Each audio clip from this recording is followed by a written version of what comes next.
हाँ, नमस्कार। आज जो मैं टॉपिक पढ़ाऊँगा वो बचा हुआ टॉपिक है अपना एफिनिटीज़ ऑफ सेफेलोकॉर्डेट्स।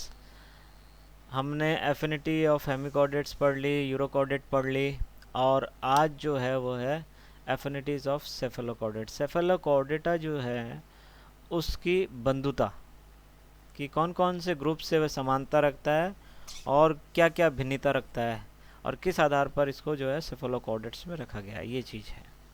तो यदि हम सेफेलोकॉर्डेट्स के एक एनिमल का यदि बात करते हैं तो हम एम्फिओक्सिस को ध्यान में रखेंगे। एम्फिओक्सिस एक आइडियल सेफेलोकॉर्डेट है, और यदि हम इसका जो एक्सटर्नल फीचर है, एक्सटर्नल और इंटरनल फीचर हमें याद होंगे या ध्यान में होंगे तो हम जो है किसी भी ग्रुप से हम इसको कंपेयर कर सकते हैं। तो एक बार इसकी संरचना को हम रिवाइज कर लेते हैं। देखो क्या होगा, जो इसके तीन बेसिक करेक्टरिस्टिक्स हैं, कॉर्डेट करेक्टरिस्टिक्स, वो पाए जाएंगे।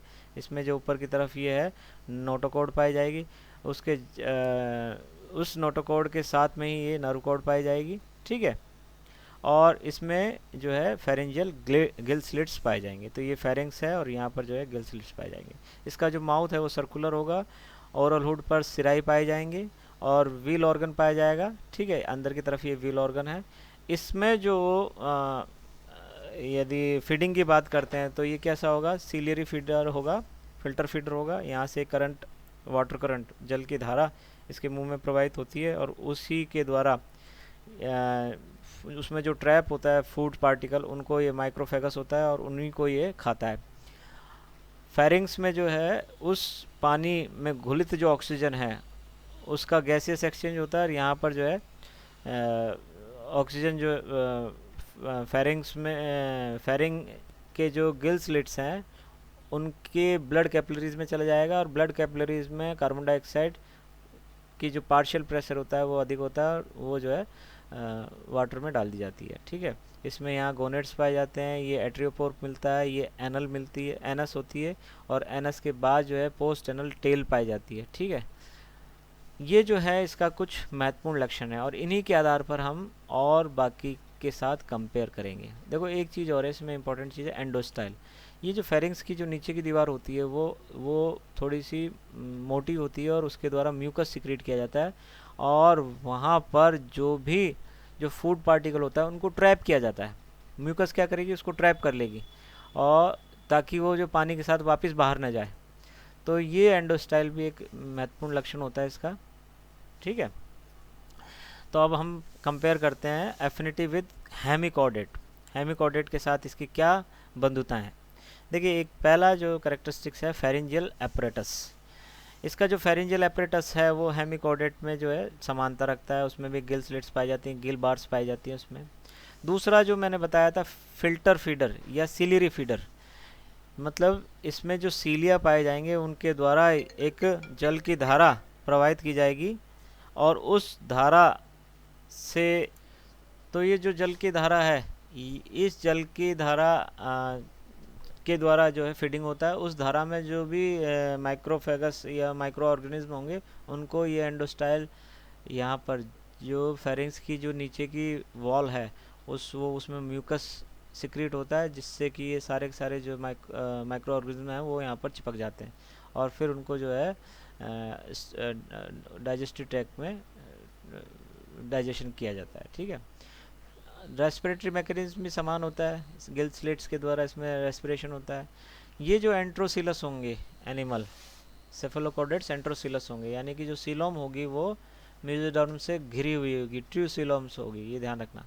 तो ये भी हेमिकॉर्डेट के साथ समानता रखता है। इसमें गोनेट्स की जो संख्या होती है बहुत अधिक होती है, काफ़ी सारी होती है, ठीक है। हमने यहाँ पर देखा कि गोनेट्स काफ़ी अधिक होंगे, तो ये हेमिकॉर्डेट में भी इस तरह से पाया जाता है। और ये जो है गोनेट्स ये फ्री होते हैं, मतलब कि इनके द्वारा किसी प्रकार का कोई गोनोडक्ट नहीं होती है जो कि कहीं खुले। तो ये गोनेट्स जो है बिना गोनोडक्ट के होते हैं, उनके साथ कोई भी जो है नलिका नहीं जुड़ी हुई होती है, ठीक है। तो ये इसकी कुछ समानताएं हैं। असमानताएं क्या हैं जहाँ पर हम ऑब्जेक्शंस लगा सकते हैं कि ये हेमिकॉर्डेट में क्यों नहीं रखा गया। तो हेमिकॉर्डेट में इसलिए नहीं रखा गया क्योंकि इसमें जो है हेमिकॉर्डेट्स जो होंगे अनसेगमेंटेड होती है, मसल्स जो बैंड होंगे वो अनसेगमेंट होते हैं, जबकि यहाँ पर देखेंगे तो ये जो है सेगमेंटेड होगा। हेमिकॉर्डेट से ये भिन्नता होती है। ठीक है, जो नर्वस सिस्टम होता है हेमिकॉर्डेट का वो नॉन कोडेड टाइप का होता है। गिल स्लिट का जो पोजीशन है ये इंपॉर्टेंट है। गिल स्लिट देखो यहाँ पर लेटरल पोजीशन में पाए जाते हैं, पार्श्व दीवार पर पाए जाएंगे, जबकि जो हेमिकॉर्डेट्स हैं वो क्या होंगे, उसमें डॉर्सल सरफेस पे होंगे, उनकी जो पोजीशन होगी वो डॉर्सल सरफेस पे होगी। ठीक है, साथ ही साथ इसमें पोस्ट एनल टेल जो है यूरोकॉर्डेट्स सॉरी सिफेलोकॉर्डेट्स में तो पाई जाती है ये पोस्ट एनल टेल वाली जो है, जबकि हेमिकॉर्डेट्स में ये नहीं पाई जाती है। तो ये भी एक अंतर हो गया। तो इस वजह से इसको जो है हेमिकॉर्डेट से में नहीं रखा गया, और हेमिकॉर्डेट जो है सिफेलोकॉर्डेट से प्रिमिटिव है, ये इसका प्रमाण है। अब आते हैं हम यूरोकॉर्डेट्स की बात करते हैं। यूरोकॉर्डेट्स के जो कैरेक्टरिस्टिक्स हैं इसमें ये भी सीलियरी फीडर होते हैं। ठीक है, यूरोकॉर्डेट का एनिमल है हडमानिया। ठीक है, और इसका हेमिकॉर्डेट का एनिमल है बेलानोग्लोसस। ठीक है, तो यूरोकॉर्डेट का हडमानिया का जो चित्र है वो याद रखो दिमाग में, बैग लाइक स्ट्रक्चर। ठीक है, थैले के नुमा संरचना होती है, उसमें एक एट्रियोपोर होता है और एक ब्रैंकियल साइफन होता है। ठीक है, तो वो वाला डायग्राम याद रखना है। ये सीलियरी फीडर होते हैं, वो भी मतलब दोनों के दोनों सीलियरी फीडर हैं, ये भी हमने पढ़ा। सेफेलोकॉर्डेट भी सीलियर फीडर है और यूरोकॉर्डेट भी सीलियर फीडर है। रेस्पिरेटरी मैकेनिज्म में सेम होगा इसका, फीडिंग और रेस्पिरेशन जो है सेम होती है। ठीक है, इसमें जो गिल क्लेफ्ट है वो भी इसमें पाई जाती है यूरोकॉर्डेट्स में। एंडोस्टाइल जो है वो भी इसमें पाई जाएगी।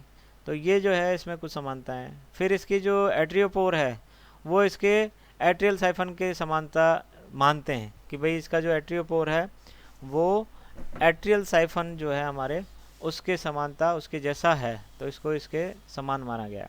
ठीक है, अच्छा, इसमें हार्डमानिया में जो मेंटल पाया जाता है, मेंटल यानी कि उसके जो बाहरी आवरण है वो मेंटल कहलाता है। ठीक है, और ये जो मेंटल है टेस्ट के नीचे जो वाला हिस्सा होता है ना वो मेंटल कहला रहा है। तो वो जो मेंटल है वो एट्रियल फोर्ड के समान समकक्ष माना गया है। ब्रैंकियोस्टोमा का जो एट्रियल फोर्ड है उसके समकक्ष माना गया है। ठीक है, साथ ही साथ जो यूरोकॉर्डेट की जो डेवलपमेंटल स्टेजेस हैं वो इसकी समानता समानता रखते हैं। ठीक है, और नोटोकॉर्ड और नर्व सिस्टम ये भी इसके समान यूरोकॉर्डेट के समान पाए जाते हैं। अब उससे भिन्नता क्या क्या है ये देखेंगे हम अब। ठीक है, यूरोकॉर्डेट्स जो है डीजनरेटिव टाइप के होते हैं, सेडेंटरी टाइप के होते हैं, यानी कि यूरोकॉर्डेट का एनिमल देखेंगे हम तो यूरोकॉर्डेट में उसका जो टेडपोल लार्वा था वो तो बहुत ज़्यादा विकसित था, लेकिन उसका जो एडल्ट है वो जो है ब्रैंकियोस्टोमा से या एम्फिऑक्सस से जो है बहुत ज़्यादा भिन्नता रखता है। ठीक है, बॉडी जो है अनसेगमेंटेड होती है, जबकि हमारे पास ये जो है एनिमल एम्फिऑक्सिस या ब्रैंकियोस्टोमा, ये देखो यहाँ पर ब्रैंकियोस्टोमा लिखा हुआ है तो इससे कंफ्यूज मत होना, और यहाँ मैंने एनिमल लिखा है एम्फिऑक्सिस, तो एम्फिऑक्सिस को ही ब्रैंकियोस्टोमा कहते हैं, तो इसलिए ज़्यादा परेशान होने की ज़रूरत नहीं है आपको। ठीक है, तो जो बॉडी है अनसेगमेंटेड किसकी होगी, यूरोकॉर्डेट्स की। हडमानिया का जैसे हम उदाहरण देख सकते हैं, इसकी जो सेलुलोज से बना हुआ टेस्ट होता है, मैंने बताया कि टेस्ट होता है, मेंटल होता है। ठीक है, तो बिल्कुल चमड़े जैसा होता है। साथ ही साथ इसमें जो नर्व कॉर्ड होती है वो विदाउट हॉलो होती है। ठीक है, नर्व कॉर्ड और नोटोकॉर्ड हॉलो नहीं होती हैं, जबकि ये जो कॉर्डेट कैरेक्टरिस्टिक्स है वो हॉलो नर्व कॉर्ड होनी चाहिए, नोटोकॉर्ड होनी चाहिए। ठीक है, इसमें जो यूरोकॉर्डेट्स में लीवर पाया जाता है, जबकि इसमें लीवर जैसी संरचना नहीं पाई जाती है, और जो इसका हार्ट है वो पेरिटोनियम नामक जो है झिल्ली से ढका हुआ होता है, जबकि ब्रैंकियोस्टोमा में ऐसा नहीं होता है। ठीक है, नेफ्रिडिया जो है इसमें यूरोकॉर्डेट्स में नहीं पाए जाते हैं, जबकि इसमें ब्रैंकियोस्टोमा में पाए जाते हैं। ठीक है, ये हर्मेफ्रोडाइट होता है, जबकि ये हर्मेफ्रोडाइट नहीं होता है, यानी कि ये तो उभयलिंगी होगा, जबकि ये उभयलिंगी नहीं होगा। मेल और फीमेल जो है अलग अलग होते हैं, जबकि इसमें मेल और फीमेल जो सेक्स ऑर्गन्स हैं एक ही एनिमल में पाए जाते हैं। ठीक है। इसका जो है लार्वा जो है रेट्रोग्रेसिव मेटामॉर्फोसिस दिखाता है यूरोकॉडेट्स का। हर्ड मानिया हमने पढ़ा है कि उसका लार्वा तो बहुत ज़्यादा एडवांस होता है, जबकि उसका जो एडल्ट है वो कम एडवांस होता है या कम विकसित होता है। तो इसका इस तरह का जो मेटामॉर्फोसिस है, जिसको हम पढ़ भी चुके हैं, टेडपोल लार्वा था इसका, ये जो है रेट्रोग्रेसिव मेटामॉर्फोसिस दिखाता है, जबकि इसमें इस तरह का कुछ भी जो इसमें नहीं पाया जाता है। ठीक है। अब बात करते हैं साइक्लोस्टोमेट्स की। साइक्लोस्टोमेट से क्या समानता रखता है? ठीक है। साइक्लोस्टोमेटा जो जिसमें कि मिक्सिन और ये जो जीव आते हैं, साइक्लोस्टोमेट्स जो पढ़े थे हमने, वो कैसे थे कि जिनके अंदर की सर्कुलर माउथ था। ठीक है। और उनके जो माउथ पर शकर्स पाए जाते हैं। ठीक है। तो ये जो है साइक्लोस्टोमेट्स हैं। साइक्लोस्टोमेट और इनकी जो संरचना है वो लगभग समान होती है। दोनों की जो बॉडी है एलोंगेटेड होती है। साइक्लोस्टोमेट भी एलोंगेटेड होता है और फिश लाइक स्ट्रक्चर होती है इसकी भी सेम। उसमें डोर्सल जो मिड फिन है वो उसमें पाया जाता है और इसमें भी मिड फिन पाया जाता है। माउथ जो है इसका सराउंडेड होता है और ओरल हुड पाया जाता है। सेफेलोकॉर्डेट में भी इसका माउथ हमने देखा था कैसा है, सराउंडेड है और ओरल हुड से जो है घिरा हुआ है, गोल है। इसका यदि हम एनिमल देखेंगे ना तो ये इस तरह से गोल है। इसका जो साइड वाला व्यू है सामने से देखेंगे तो ये गोल है, तो गोल है। और ये जो है ओरल हुड सिराई है, उसमें भी ओरल हुड पाया जाता है। हम पढ़ रहे थे। तो इसके साथ इसमें जो है वीलम पाया जाता है, वीलम इसमें भी पाया जाता है। फेरिंग्स जो है एंडोस्टाइल के साथ पाई जाती है। हमने बताया कि फेरिंग्स की जो निचली दीवार होती है वो क्या म्यूकस सिक्रीट करती है और वह एंडोस्टाइल कहलाती है। और वो क्या करती हैं, जो माइक्रो ऑर्गेनिज्म है उनको चिपकाने का काम करती है। गिल स्लिट भी पाए जाते हैं इसमें। ठीक है। साइक्लोस्टोमेट में तो हमारे पास जो है सेफेलोकॉर्डेट्स में भी पाए जाते हैं। साथ ही साथ जो है इसकी नर्व कॉर्ड और नोटोकॉर्ड है होलो पाई जाती है। और साइक्लोस्टोमेट में भी नर्व कॉर्ड और नोटोकॉर्ड होलो पाई जाती है। तो ये जो है कुछ समानताएं हैं। और अदर जो वर्टिब्रेट्स हैं उनसे क्या समानता है? इसमें क्या है, पोस्ट एनल टेल पाई जाती है। ठीक है। ये जो है फिशेज में इस तरह का वो पाया जाता है कि पोस्ट एनल टेल पाई जाती है। रेप्टाइल्स में भी पोस्ट एनल टेल पाई जाती है। मेटामेरिक मायोटोम्स पाए जाते हैं। तो मायोटोम्स जो है मसल फाइबर जो है मसल फाइबर के बैंड्स हैं और ये मेटामेरिकली डिवाइडेड होते हैं। ठीक है। तो ये जो है सेफेलोकॉर्डेट्स में और अदर वर्टिब्रेट के साथ समानता रखते हैं।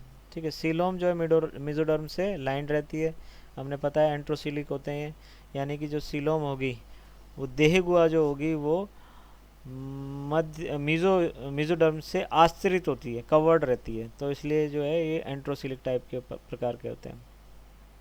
इसमें जो मिडगट डाइवर्टिकुलम पाया जाता है जो कि लीवर के समानता रखता है। हमने एक यहाँ पर पढ़ा था कि इसमें लीवर पाया जाता है, लेकिन लीवर के साथ समानता रखता है वो है। साथ ही साथ इसमें जो हेपेटिक पोर्टल सिस्टम भी पाया जाता है जो कि हायर वर्टिब्रेट में पाए जाने वाले हेपेटिक पोर्टल सिस्टम के साथ समानता रखता है। अब इसमें ब्लड का जो फ्लो होता है वो वर्टिब्रेट्स हायर वर्टिब्रेट्स में पाए जाने वाले ब्लड के फ्लो के साथ समानता रखता है। जो वेंट्रल ब्लड वेसल्स हैं, अधर सतह पर पाए जाने वाली जो ब्लड वेसल्स हैं उनमें आगे की तरफ, पीछे से आगे की तरफ जो है रक्त का प्रवाह होगा। जबकि जो डॉर्सल ब्लड वेसल्स हैं, पृष्ठ सतह पर पाए जाने वाली जो ब्लड वेसल्स है उसके अंदर उल्टा होगा, यानी कि आगे से और पीछे की तरफ जो है ब्लड का फ्लो होगा। जबकि वेंट्रल जो है ब्लड वेसल में क्या होगा, पीछे से आगे की तरफ ब्लड का फ्लो होगा। तो ये जो लक्षण है ये हायर वर्टिब्रेट से समानता दर्शाता है। कुछ हैं जो कि वर्टिब्रेट से बाकी के, देखो हमने तो इसको कॉर्डेट में क्यों रखा, क्योंकि इसमें 3 जो है कॉर्डेट करेक्टरिस्टिक, बेसिक करेक्टरिस्टिक पाए जाते हैं। तो इसका मतलब ये नहीं है कि सभी जो है कॉर्डेट से ये समानता रख सकता है, नहीं रख सकता ना। तो 3 यदि बेसिक करेक्टर है तो ये कॉर्डेट में है, लेकिन इसकी कॉर्डेट में क्या पोजीशन होगी ये बाकी के जो उपस्थित लक्षण है उसके आधार पर निर्धारित किया जाता है। ठीक है। तो ये बाकी के जो चीज़ें हैं, जैसे हेड है ये नहीं पाया जाता, पेयर्ड लिम्ब नहीं पाया जाते, स्कल नहीं पाया जाते, वर्टिबल कॉलम नहीं पाया जाता, जो हार्ट है वो ट्रू हार्ट नहीं होता क्योंकि मस्कुलर ट्रू हार्ट नहीं पाया जाता है इसमें। ब्लड है जो विदाउट आरबीसी पाया जाता है। ब्रेन इतना डेवलप नहीं होता, सेंस ऑर्गन इतने डेवलप नहीं होते, और इसमें गोनोडक्ट भी नहीं पाई जाती। तो ये सारे जो लक्षण हैं ये क्या दिखाते हैं कि यह हायर वर्टिब्रेट से भिन्नता रखता है। ठीक है, यह है इसका मतलब शुरुआती जो है कॉर्डेट लक्षण रखता है। तो ये जो है सेफेलोकॉर्डेट के कुछ जो है एफिनिटीज़ हैं, एफिनिटीज ऑफ कॉर्डेटा, सेफेलोकॉर्डेटा। यदि आप किसी भी जीव की एफिनिटी पढ़ें तो ये चीज़ ध्यान रख लें कि उसका कोई जो है एक प्रारूपिक एनिमल को ज़रूर ध्यान में रख लें, और उसमें जो पाए जाने वाले जो लक्षण हैं उनको कंपेयर करें अदर ग्रुप के साथ। ठीक है, हेमिकोडेटा में जो हम जो प्रारूपिक को जीव होगा वो होगा बेलानोकुलसस। यूरोकोडेट में जो होगा वो होगा हर्डमानिया, और सेफेलोकोडेट में होगा ब्रैंकियोस्टोमा या एम्फियोक्सिस। एक ही जीव है, उसके अलग अलग नाम है। ठीक है, तो हमने क्या करा, इसी तरह का ये जीव लेके और हमने उसके लक्षणों को और दूसरे ग्रुप में पाए जाने वाले जीवों के लक्षणों से कंपेयर किया हमने, और उसके आधार पे हमने इसको इस पोजीशन पर रखा गया है। तो मैं समझता हूँ कि आपको समझ में आया होगा। Thank you very much.